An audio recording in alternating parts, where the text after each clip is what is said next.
हर खबर पर होगी आपकी पकड़। डाउनलोड कीजिए एबीपी लाइव ऐप। कि पोस्टमार्टम में थोड़ी देरी हो रही है। जैसा कि मैंने आपको थोड़ी देर पहले भी बताया था, एक बड़ी खबर यह आई थी कि सुशांत सिंह राजपूत के पोस्टमार्टम में देरी संभव है और उसके पीछे कुछ तकनीकी वजह है। आधार कार्ड और पैन कार्ड में अलग अलग नाम है और यह वजह कि अभी तक पोस्टमार्टम की प्रक्रिया शुरू नहीं हो पाई है। मृत्युंजय हमारे साथ जुड़ चुके हैं, हमारे सहयोगी मुंबई से। मृत्युंजय, क्या अपडेट है इस बारे में? जी बिल्कुल, देखिए दो जानकारी हमारे पास आई है। एक तो पोस्टमार्टम की प्रक्रिया में देरी हो रही है, उसकी वजह है कि उनके कागजात, चूंकि उनका जो मूल निवास है वो पटना का दिखाया गया है। उनके जो पैन कार्ड और आधार कार्ड है उसमें एक डॉक्यूमेंट पे नाम सुशांत सिंह है और दूसरे डॉक्यूमेंट पे नाम सुशांत सिंह राजपूत है। तो वो कहीं न कहीं ये जो मुंबई महानगर पालिका के कर्मचारी होते हैं वो डॉक्यूमेंट के आधार पर उनको पोस्टमार्टम रिपोर्ट और जो डेथ सर्टिफिकेट होता है वो तैयार करनी होती है और उस वजह से एक देरी हो रही है। दूसरी तरफ अखिलेश, एक बहुत महत्वपूर्ण जानकारी आई है। हम आपको कुछ समय पहले बता रहे थे कि सुशांत सिंह राजपूत जिस घर में रहते थे वो 4,51,000 वो रेंट पे करते थे एक महीने का। पहले जो एग्रीमेंट बना हुआ था 3 साल का बना हुआ था। पहले साल उनको 4,51,000 पे करना था, दूसरे साल 4,74,000 उन्हें पे करना था और एक साल 4,30,000। इस प्रकार से 3 एग्रीमेंट बनाए गए थे और 12 लाख रुपए उन्होंने डिपॉजिट दिए हुए थे।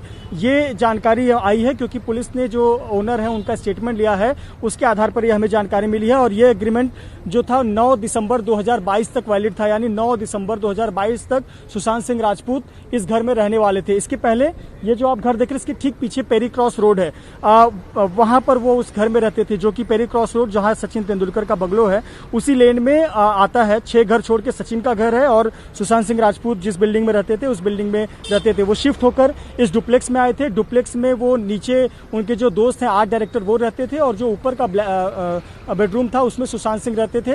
इन दोनों के अलावा 3 और कर्मचारी, जिसमें से 2 कुक और एक हाउसकीपिंग स्टाफ, इस तरह से 3 अन्य लोग भी रहते थे। जी मृत्युंजय, क्या कुछ इस तरह की बात सामने आ रही है जो बार बार एक जानकारी आप रेंट से जुड़ी हुई दे रहे हैं, किसी तरह की कोई आर्थिक तंगहाली थी या कोई किसी फाइनेंशियल क्राइसिस से गुजर रहे थे सुशांत?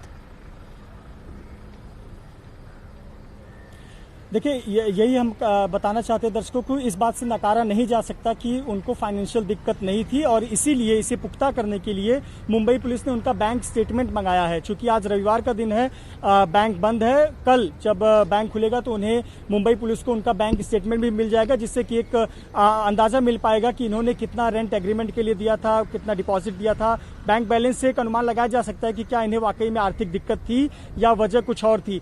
चूंकि जब मुंबई पुलिस या कोई भी पुलिस जब इन्वेस्टिगेट करती है तो सभी एंगल को तलाशती है। आपको बता दें कि उस कमरे में जितने लोग मौजूद थे उनके बयान दर्ज किए गए, साथ ही साथ उनके कॉल रिकॉर्ड्स में जितने लोगों से उन्होंने आखिरी बार बात किया उनके बयान दर्ज होंगे और क्या बातचीत हुई, कितने देर तक बातचीत हुई, उनके बयान दर्ज होंगे।